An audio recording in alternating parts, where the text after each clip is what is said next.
بسم اللہ الرحمن الرحیم۔ السلام علیکم۔ بنی اسرائیل کے ایک نیک نوجوان صوفی نے بستی سے باہر ایک حجرہ بنا رکھا تھا۔ اس میں وہ اللہ کی عبادت میں ہمہ وقت مشغول رہتا۔ ایک دن اس کی والدہ اسے ملنے کے لیے آئی اور باہر سے ہی بیٹے کو آواز دی۔ بیٹا نماز پڑھ رہا تھا۔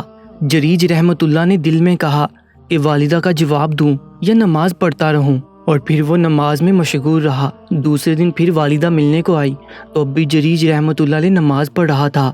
ماں نے آواز دی اور بیٹا دل میں کہنے لگا کہ اے اللہ، وہ میری ماں ہے جو آواز دے رہی ہے اور یہ میری نماز ہے، اب کیا کروں؟ اور پھر وہ نماز ہی پڑھتا رہا اور ماں انتظار کر کے آخرکار چلی گئی۔ تیسرے دن ماں آئی تو پھر اسی طرح ہوا کہ جریج نماز پڑھتا رہا۔ اس پر ماں کو غصہ آیا اور وہ بد دعا دینے لگی۔ اس نے کہا اے اللہ، اس صوفی کو اس وقت تک موت نہ آئے جب تک یہ بدکار عورت کا چہرہ نہ دیکھ لے۔ ماں کی دعا اللہ کے دربار میں قبول ہو گئی، اس لیے کہ وہ تو ماں کی ممتا تھی۔ وہ اپنے بیٹے کو دیکھنے، ملاقات کرنے اور باتیں کرنے کے لیے آئی تھی تاکہ بیٹے کو دیکھ کر اس کا سینہ ٹھنڈا ہو۔ لیکن بیٹا جو نفلی نماز میں منہمک تھا، وہ نماز ہی پڑھتا رہا، اسے لمبا کرتا رہا، مگر ماں کو اس کا حق نہ دے سکا، لہٰذا ماں کے منہ سے بد دعا نکل گئی۔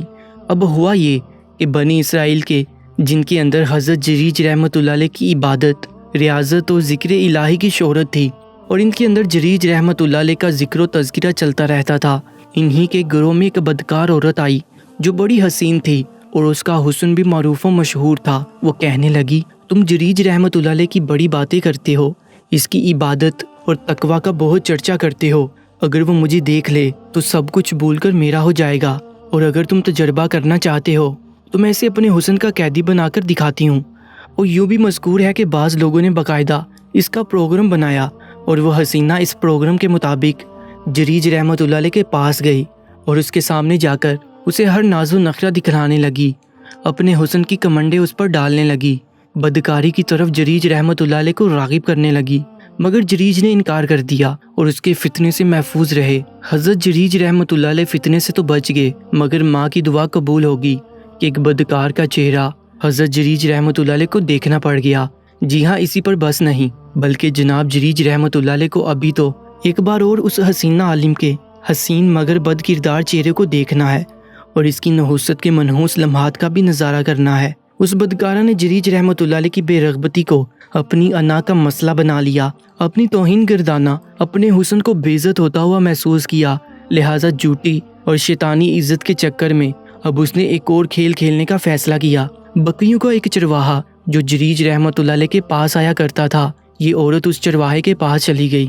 وہ بکریاں چرا رہا تھا، جنگل میں اکیلا تھا، وہاں یہ حسینہ عالم اس کے پاس جا پہنچی، اس کو پھنسا لیا، بدکاری پر اسے راضی کر لیا۔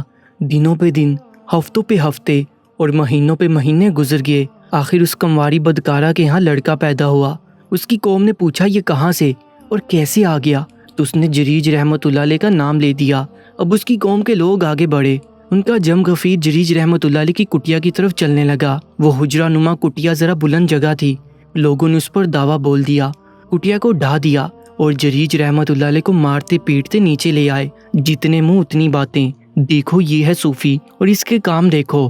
آخر ان کا غصہ کچھ ٹھنڈا ہوا تو جریج رحمۃ اللہ علیہ نے پوچھا مجھے یہ تو بتاؤ کہ میرا جرم کیا ہے جس کی وجہ سے تم لوگوں نے میری کٹیا ڈھا دی اور مار مار کر برا حال کر دیا۔ انہوں نے کہا تو نے فلاں حسینہ سے بدکاری نہیں کی، اس کے ہاں تیرا بچہ بھی پیدا ہو گیا ہے۔ جریج رحمۃ اللہ علیہ نے کہا مجھے اس کے پاس لے چلو۔ وہاں پہنچے تو جریج رحمۃ اللہ علیہ نے کہا مجھے تھوڑی سی مہلت دو، میں نماز پڑھ لوں۔ انہوں نے مہلت دے دی۔ اب سارے لوگ دیکھ رہے ہیں۔ جریج رحمۃ اللہ علیہ نے وضو کیا، پھر نماز پڑھی اور اس کے بعد پلٹ کر بچے کی طرف آیا۔ لامحالہ بچہ ماں کی گود میں تھا۔ اب پھر جریج رحمۃ اللہ کو بدکار عورت کا چہرہ دیکھنا پڑا۔ وہ پاس آئے، بچے کے پیٹ پر کچھ چوکا لگایا اور بچے کو مخاطب کر کے کہا تیرا باپ کون ہے؟ بچہ بول پڑا اور کہنے لگا فلاں چرواہا میرا باپ ہے۔ بس بچے کا بولنا تھا کہ لوگ جریج رحمۃ اللہ پر محبت و عقیدت سے ٹوٹ پڑے، کوئی اسے چوم رہا تھا اور کوئی اپنا ہاتھ اس کے جسم سے لگا رہا تھا۔ اب لوگ جریج رحمۃ اللہ علیہ سے معذرتیں کر رہے تھے، معافیاں چاہ رہے تھے اور عرض کر رہے تھے کہ جناب والا ہم آپ کا حجرہ سونے کا بنا دیتے ہیں۔ جناب جریج رحمۃ اللہ نے کہا سونے کا نہیں چاہیے، مٹی کا بنا دو، جیسا تھا بس ویسا ہی بنا دو۔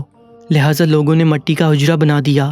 پیارے دوست، اس میں سبق یہ ہے کہ جریج رحمۃ اللہ علیہ بے شک بڑا نیک اور عبادت گزار تھا، مگر اس نے بحیثیت ایک بیٹے کے ماں کا جو حق ادا نہ کیا تو اللہ نے اسے اس کی سزا دی اور اسے باور کرایا کہ میں تیری عبادت سے خوش تبھی ہوں گا جب تو حق والوں کے حق بھی ادا کرے گا۔ تجھے نہیں بولنا چاہیے کہ تو کسی کا بیٹا ہے، اور تو جس کا بیٹا ہے وہ تیری ماں ہے۔ مامتا کا جذبہ میں نے ہی پیدا کیا ہے، لہٰذا تو اس جذبے کو کچل کر چاہے کہ میرا محبوب بن جائے تو یہ مشکل ہے۔ تو بے شک میرا پیارا بندہ ہے، مگر تیری ماں کی برحق فریاد کو سننا بھی میرے ذمہ ہے۔ یہ تو جریج رحمۃ اللہ کی قسمت اچھی تھی کہ ماں کے منہ سے صرف اسی قدر نکلا کہ تو بدکار عورت کا جب تک چہرہ نہ دیکھے تجھے موت نہ آئے۔ اگر وہ یہ کہہ دیتی کہ جب تک تو بدکار عورت کے ساتھ ملوث نہ ہو تجھے موت نہ آئے تو پھر کیا بنتا؟ جریج رحمۃ اللہ علیہ کی ولایت کہاں جاتی؟ یقیناً مٹی میں مل جاتی۔ لہٰذا ماں بہت بڑی ولیہ ہے۔ ماں کی خدمت ایسی کرنی چاہیے کہ اس کی دعائیں لی جائیں، نہ کہ بد دعائیں۔ اللہ پاک ہم سب کے ماں باپ کو سلامت رکھے۔ کامنٹ سیکشن میں آمین ضرور لکھیے گا، اور ایسے ہی ایمان فروز ویڈیوز کے لیے Urdu story time YouTube channel کو سبسکرائب کر لیجیے گا۔ اپنا بہت زیادہ خیال رکھیں۔ اللہ نگہبان۔